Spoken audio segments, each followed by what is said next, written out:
صل على محمد وآل محمد.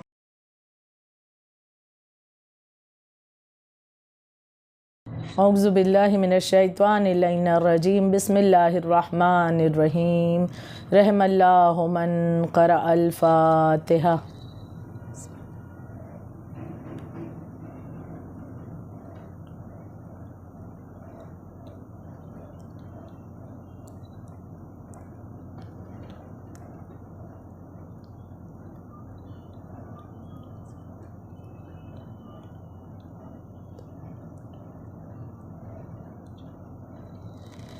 بسم اللہ الرحمن الرحیم.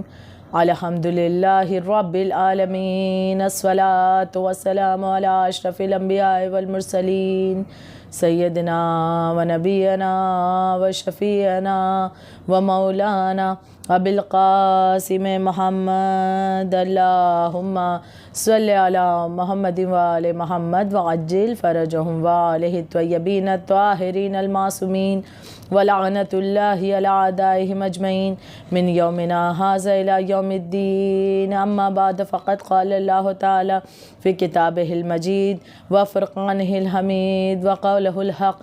بسم اللہ الرحمن الرحیم. انا اعطیناک الکوثر. اللہم صلی علی محمد و آل محمد وعجل فرجہم. جناب فاطمۃ الزہرا سلام اللہ علیہا کہ جن کی شخصیت پر ہماری جان قربان، یقیناً وہ عظیم ہستی کہ جسے پروردگار عالم نے سیدۃ النساء العالمین قرار دیا، جو سورہ کوثر کی بھی مصداق ہیں، لیلۃ القدر کی بھی مصداق ہیں. یقیناً وہ فاطمۃ الزہرا سلام اللہ علیہا کے متعدد مقامات پر قرآن مجید میں بھی جن کا ذکر ملتا ہے، کہ جن کی شان کے بارے میں، جن کی فضیلت کے اعتبار سے بہت سی احادیث معصومین بھی پیش کی گئی ہیں. وہ عظیم ہستی کہ یہاں تک کہ مخالفین بھی، غیر شیعہ افراد بھی اس بات کا اقرار کرتے ہیں کہ جناب السیدہ ایک عظیم ہستی ہیں اور ایک بافضیلت ہستی ہیں. جناب فاطمۃ الزہرا کا خود کا کردار، آپ کی سیرت بھی اس حوالے سے اس بات کو واضح کرتی ہے، ثابت کرتی ہے کہ آپ کس قدر باعظمت ہیں.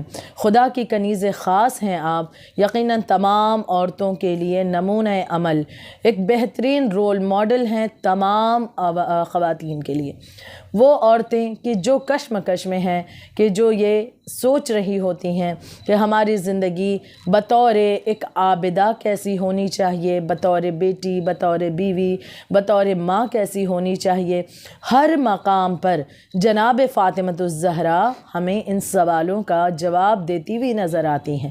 جناب زہرا کی زندگی ان تمام مرحلے سے اس طرح سے پار ہوئی کہ اس میں آپ نے بہترین پیغامات ہمارے لیے رکھے ہیں.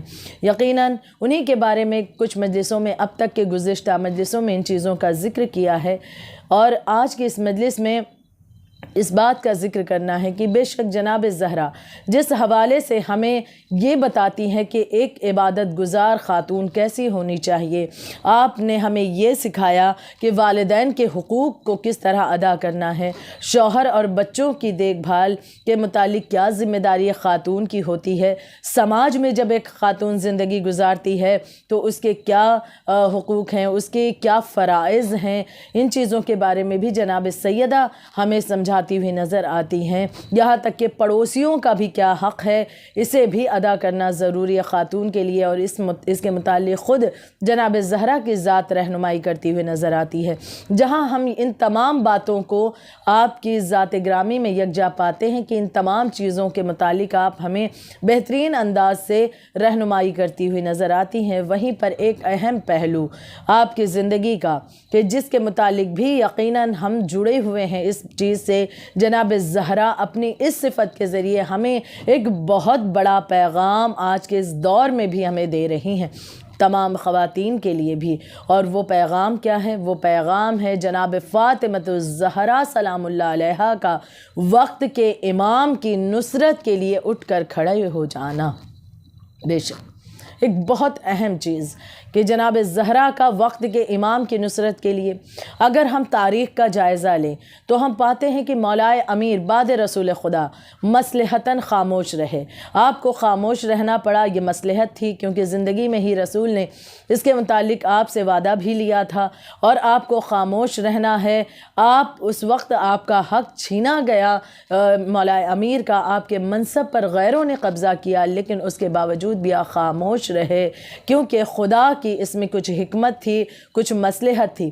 لیکن جہاں پر مولائے کائنات خاموش ہیں، کہیں یہ خاموشی ایک باطل کے لیے ایک دلیل معتبر نہ بن جائے، اس لیے پروردگار عالم نے چاہا کہ علی مرتضیٰ کی طرف سے ولایت کی دفاع کے لیے، امام کی نصرت کے لیے، وقت کے امام کی نصرت کے لیے ایک آواز اٹھے، ایک ایسی آواز کہ جو ولایت کی دفاع کے لیے اس انداز سے بولتی ہوئی نظر آئے کہ یقیناً وہ لوگوں تک کے پہنچے، اگر لوگ اسے سمجھنے سے انکار کریں، لیکن تب بھی اس شخصیت نے اپنا جد و جہد جاری رکھا، اور وہ ہماری شہزادی فاطمہ الزہرا سلام اللہ علیہا کی ذات ہے۔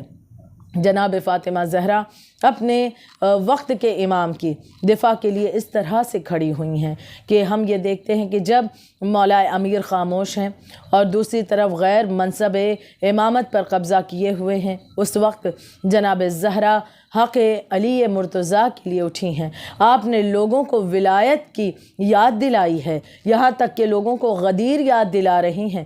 جناب زہرا کا یہ معمول رہا کہ آپ لوگوں کے گھر گھر جاتی اور گھر گھر جا کر کے اپنا تعارف بھی کرواتی اور اس کے بعد لوگوں کو غدیر یاد دلاتی۔ ابھی رسول خدا کو اس دنیا سے گئے بہت زیادہ عرصہ تو ہوا نہیں، یقیناً جناب زہرا کی زندگی اس بات کی دلیل ہے کہ آپ اپنے بابا کے بعد اس دنیا سے 75 یا 95 دن کے بعد ہی رخصت ہو گئیں، اور بابا کی شہادت یعنی رسول اللہ کی جو شہادت ہوئی ہے اس کے پہلے ہی جو غدیر کا موقع آیا ہے ذی الحج کے مہینے میں، تو اس 18 تاریخ کو ذی الحج کی رسول اللہ کا اعلان کرنا اتنی جلدی کچھ ہی مہینوں کے اندر، یہ کیسے ممکن تھا کہ امت اس بات کو بھلا دیتی یا بھول جاتی؟ بھلا دیا گیا یہ بات ایک اور ہے، اور بھول جائیں یہ ایک الگ سا مسئلہ ہے۔ لہٰذا امت نے ان چیزوں کو بھلایا ہے، کسی نے دولت کی لالچ میں، کسی نے کسی اعتبار سے، لیکن جناب زہرا جد و جہد کرتی ہیں۔ یہاں پر بھی ایک پیغام آپ دیتی ہیں کہ بات جب حق کی آ جائے تو ضرور جد و جہد کرنا ہے، اسٹرگل انسان کو کرنا چاہیے، وہاں پر گیو اپ نہ کر دیں کہ نہیں بس ہم خاموش ہو کر بیٹھ جائیں۔ اگر بات حق کی ہے، انسان حق بجانب ہے، تو لہٰذا اسے گیو اپ نہیں کرنا ہے، اسے اسٹرگل کرنا ہے، اسے اسٹرگل کر کے اپنی اس حقانیت کو لوگوں کے سامنے پیش کرنا ہے۔ فیصلہ جو بھی ہو وہ خدا پر چھوڑے، لیکن اپنی طرف سے وہ حجت کو تمام کرے، یہ انسان کا فریضہ ہے۔ جناب فاطمہ الزہرا اٹھ کھڑی ہوئیں ولایت کی دفاع کے لیے، نصرت امام وقت کے لیے۔ آپ نے امام علی مرتضیٰ کی ولایت کو لوگوں تک کے ایک مرتبہ اس انداز سے تبلیغ کرنا شروع کیا کہ لوگوں کو جب یہ غدیر یاد دلاتی تو آپ کا طرز عمل یہ رہا کہ گھر گھر جاتی، یہاں تک کہ امت ایسی بے وفا ہو گئی تھی کہ جب جناب سیدہ ان لوگوں کے گھروں پر جاتی، جو بھی مہاجر تھے، انصار تھے، مہاجرین اور انصار کے گھروں پر جاتی اور دستک دیتی، آواز دیتی، کچھ تو ایسے افراد تھے کہ دروازہ ہی نہ کھولتے کہ سیدہ دختر رسول عربی ان کے دروازے پر ہوں، اور ان لوگوں نے دروازہ تک کھولنا گوارا نہ کیا۔ کچھ ایسے افراد تھے اتنے بے حس ہو چکے تھے کہ اگر در کھولتے تو جناب زہرا اپنا تعارف بھی کراتی۔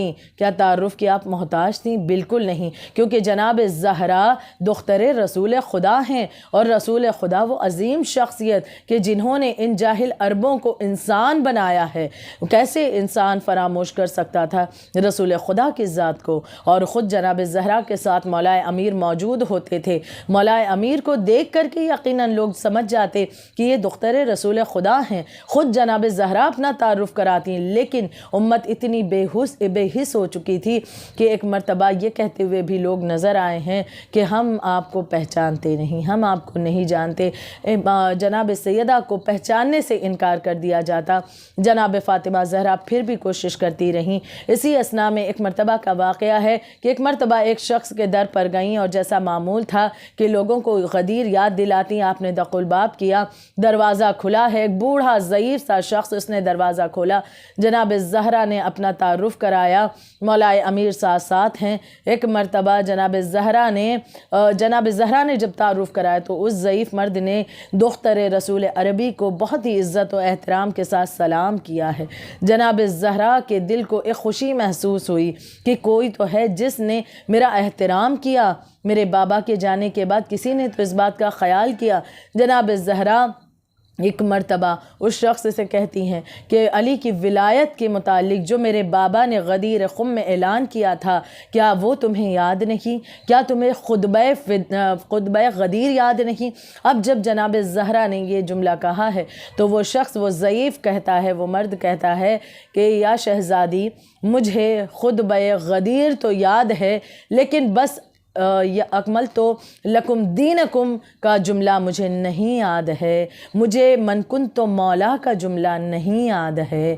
یعنی ایک مرتبہ پھر سے وہی غم ہے کہ پورا خطبہ غدیر کہتے ہیں یاد ہے، لیکن اصل چیز جو بیان اس خطبہ غدیر میں رسول اللہ نے کی تھی، جو مولا علی کی ولایت کے متعلق آپ نے اعلان کیا تھا، اس کے متعلق یہ فرد کہتا ہوا نظر آتا ہے کہ پورا خطبہ غدیر تو یاد ہے لیکن وہ جملے نہیں یاد ہیں۔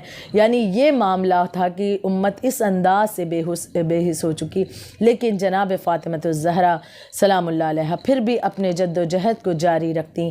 آج ہم اس سماج میں جو زندگی بسر کر رہے ہیں، بے شک ہمیں بھی انتظار ہے اپنے وقت کے امام کا، کہ وقت کا امام آئے اور اس دنیا کو جیسا کہ خداوند عالم کی طرف سے ہمیں بتایا گیا ہے، ایک امید دی گئی ہے کہ امام وقت کے آنے سے یہ دنیا امن و امان سے پر ہو جائے گی، جبکہ اب یہ ظلم و زیادتی سے ہر طرف ہم دیکھتے ہیں۔ تو کیا ہم نہیں چاہتے کہ وقت کا امام آئے؟ لیکن وقت کے امام کی نصرت کے لیے ہم نے کتنی راہیں ہموار کی، کتنی تیاریاں کی ہیں۔